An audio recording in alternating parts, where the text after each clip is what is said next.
Yeah, I'm super happy to finish this match in straight sets.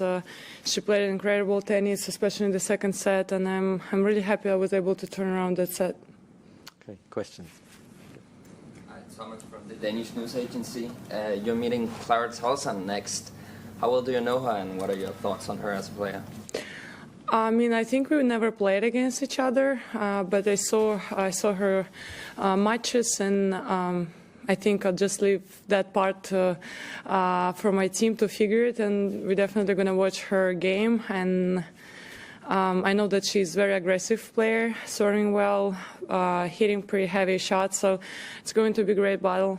Really looking forward to face her for the first time. Charlie? Just wondered, what do you eat before matches? What are your go-tos, and how do you? Oh wow, never actually got asked this question. What do I eat before the matches? So you want to know where my power come from? There is no secret. It's just good genetics. I'm glad I'm so grateful for that, for my family. No, usually I go for. If it's early match, I just stay with the breakfast, and I eat porridge and egg white omelette, and then I have a snack like hour and a half before match, like a protein bar with the coffee. Nothing special. If I have to go for lunch, I stay pretty simple, just to avoid the Roland Garros situation. So I stay with chicken and rice and some salad. And then in the evening I go for a meat. What did you eat before Roland Garros? Like a day before, I had pretty rare meat, you know. Usually I go for medium well, and I ask for medium well, but I think it wasn't cooked enough, and yeah, I think my stomach didn't like that, and yeah, I felt really bad on the next day, so.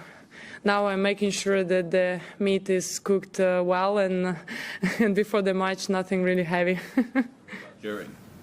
What about during a match? During the match, yeah, I have a bar with me, full of like good carbs and protein and a little bit of fat on it, like a pretty good bar. Same as food, and it's the energy stays pretty long. But yeah, I only go for it if I feel like need it. But usually I'm not eating during the match. I feel so heavy in the stomach. Howard? Now I want to eat.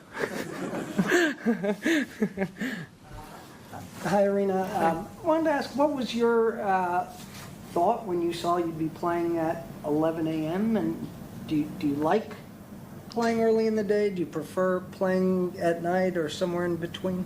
When I saw I play the first match, I was thinking like, no, it's not going to be full crowded.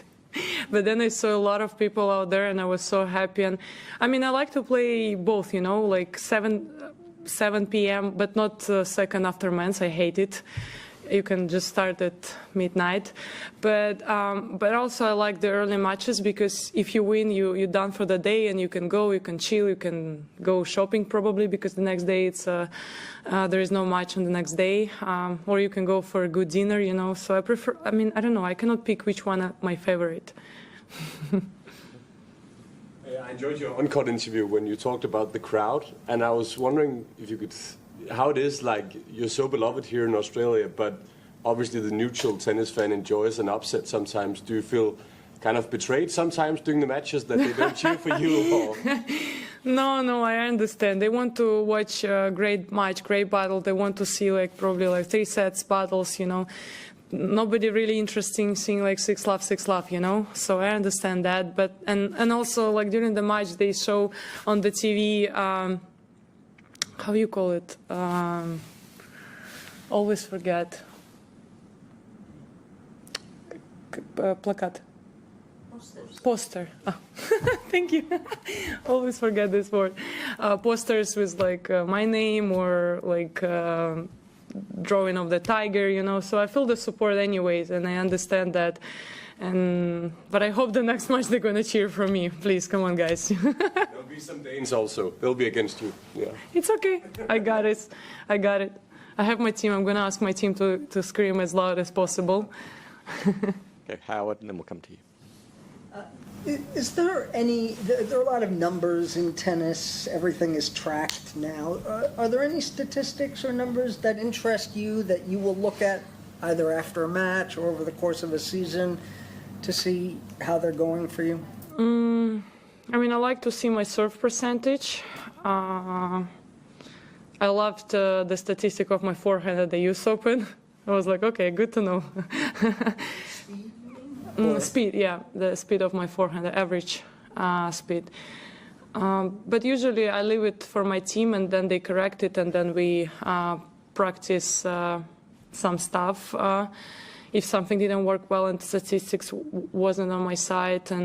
But usually for me the most important is percentage on the first serve and first serve win and second serve win percentage. So mostly about the serve. Do you ever see a number and you think that can't be right, or it's very different from what your perception was or what you expected to see? I mean, of course, I expected to see 100% first serve and 100% win on the first serve, but, you know, usually it's not like that. Yeah, I mean, sometimes when I see that my first serve is pretty low, I try to adjust a little bit and go maybe not that full on the first serve just to get the percentage back and get the feeling back. But usually, you know, I'm just concentrating on myself during the match and not trying to overthink stuff, you know. Okay, we'll do a couple more in English. Right. Thank you. You spoke a bit earlier on in the week about how proud you are to be from Belarus and I guess a bit of sadness there about not having a flag next to your name. I was just wondering if you wanted to expand on that at all or have any reflections on that as around. Well, as I said, I mean, I have no control on that. You know, I cannot just go out there and push someone to have a flag next to my name, whatever the decision it is. I mean, it is how it is. But yeah, as I said, I was always proud to represent Belarus in terms of you know, it's a small country, and I made it from very small country. It's not like I was practicing in the States or in Spain, and I was there, and yeah, I was proud to represent such a small country, and I felt like I was kind of like inspiration for the next generation, and I was kind of like motivating people from there, like tennis athletes, and not having a flag. Once again, it is how it is. If they're going to bring it back, I'm going to be happy. If not, then it's okay. Okay, we'll do two more in English, Charlie, and we'll finish with you at the front. Charlie. You recently changed the agency that looks after commercial interests, that sort of thing. I just wondered if you could kind of talk through the rationale for switching.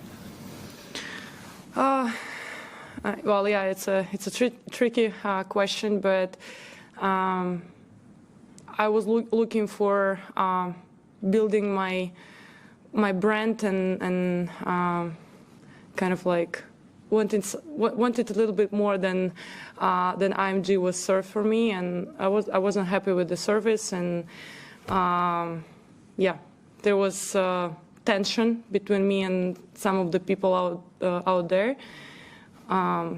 I'm happy that I was able to finish that chapter of my life, and I'm glad with the new beginning, and I hope to build something bigger than just the momentum deals. Okay, Oscar. Yes, Aryna here, right here. Good to see you Yeah. again here. You need some stats, actually. Your second serve win was about 58%. Your fastest serve today is about 183 kilometers per hour. That must be really fascinating to you as well. My question is actually, you mentioned a couple of times that you won twice here already, well sought after, and you said the third title here in a row will be sweet, but it's not really something you think about. Step by step, you try to win more. But is it really something in your vision right now, given that, you know, after round two, some of your tough opponents are gone already? What do you make of it? Who is gone? Quite a few. Okay, I mean, Everyone is gone too. oh yeah, I saw she lost. Very sad to see, but listen, it's a slam, you know. Not everyone can handle these emotions, and once again, as you see, there is so many players who's playing really well in these conditions, and it's not like if they got it means that, okay, it's easy for me. No, it's not. I have to go there, I have to compete, I have to fight, and today's match proved that, you know, girls can go there and just play without any fear and just, you know, without anything to lose, and they can put you in really uncomfortable position. So you have to go out there and fight and compete and show your best. And as you said, yeah, I prefer to focus day by day, step by step, and I really enjoy being out there and compete. And this is something I'm focusing on about the first serve speed. You know, I think I was too much into that machine. And in these conditions, probably you're not going to serve your fastest serve because ball's getting pretty heavy. And as when I stopped looking at that, you know, at that statistic, I started serving better, and I was actually serving some heavy serves. So I think I'm not going to look at that, you know, at that statistic anymore, and I'm going to focus step by step, and yeah, hopefully I can do really well here.